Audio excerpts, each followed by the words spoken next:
Assalamualaikum warahmatullahi wabarakatuh. Perkenalkan, nama saya Siswanda. Saya akan memaparkan materi selanjutnya yang berjudul kekuasaan dan wewenang. Kekuasaan adalah kemampuan yang dimiliki seseorang atau kelompok orang untuk mempengaruhi individu lain ataupun kelompok lain. Kekuasaan juga akan menentukan siapa yang pantas dan seharusnya mengambil keputusan dalam suatu organisasi. Wewenang merupakan hak dan kekuasaan pemegang jabatan untuk memilih, mengambil sikap, atau tindakan tertentu dalam melaksanakan tugas, dan mempunyai peranan sebagai penyeimbang terhadap tanggung jawab guna mendukung berhasilnya pelaksanaan tugas.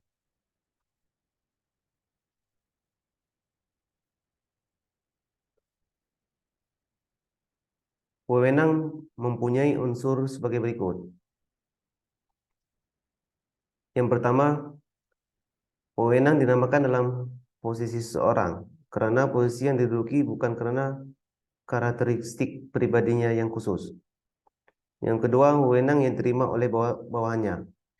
Dan yang ketiga, wewenang digunakan secara vertikal, yaitu dari atas ke bawah.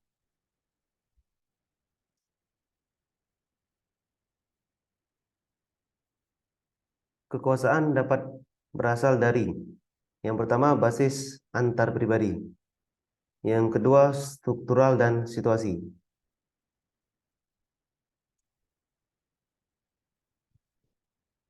Basis antar pribadi.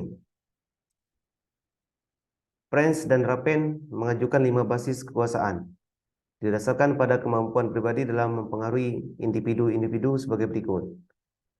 Yang pertama, kekuasaan legitimasi, yaitu kemampuan seorang untuk mempengaruhi individu karena posisinya. Yang kedua, kekuasaan imbalan, yaitu didasarkan atas kemampuan seorang memberikan imbalan kepada pengikutnya karena kepatuhannya. Yang ketiga, kekuasaan paksaan, yaitu kebalikan dari kekuasaan imbalan. Kekuasaan untuk menghukum para pengikut mungkin patuh karena takut. Yang keempat, kekuasaan ahli. Seorang mempunyai kekuasaan ahli karena keahliannya. Semakin sulit mencari penggantinya, semakin tinggi tingkat kekuasaan yang dimilikinya. Dan yang kelima, kekuasaan referen, yaitu seorang yang mempunyai karisma atau mempunyai daya tarik yang kuat, dapat melaksanakan kekuasaan referen.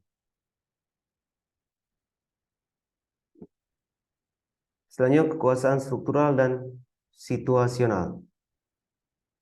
Kekuasaan ini karena ditentukan oleh struktur organisasi, bahwa struktur organisasi sebagai suatu mekanisme pengendalian yang mengatur organisasi. Bentuk lain terbentuk atau terwujud karena kekuasaan struktural disebabkan yang pertama, sumber daya, yaitu menguasai sumber daya yang menjadi wewenangnya dalam suatu organisasi akan menjadi sumber kekuasaan karena ketergantungannya dari sumber daya yang terbatas. Yang kedua, pengambilan keputusan. Peran suatu kelompok atau unit dalam pengambilan keputusan organisasi merupakan sumber kekuasaan. Yang ketiga, informasi. Memiliki akses atau informasi yang relevan dan penting adalah sumber kekuasaan. Contoh, akuntan dan konsultan. Kesimpulan, kekuasaan dibutuhkan dalam organisasi karena untuk mencapai tujuan organisasi diperlukan suatu kekuasaan formal di dalam memanage individu, kelompok, dan organisasi. Strategi dan taktik politik dalam perusahaan. Perilaku berorientasi politik diartikan dengan sejumlah. Yang pertama, perilaku yang biasanya di luar sistem kekuasaan legitimasi yang diakui. Yang kedua, perilaku yang dirancang untuk menguntungkan seorang sub-unit sering dengan pengorbanan organisasi keseluruhan. Yang ketiga, perilaku yang dimaksud dan dirancang untuk memperoleh dan mempertahankan kekuasaan.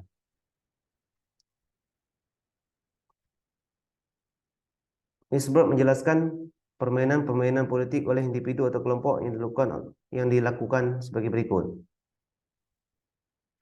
Yang pertama, permainan pemberontakan, yaitu permainan untuk melawan wewenang.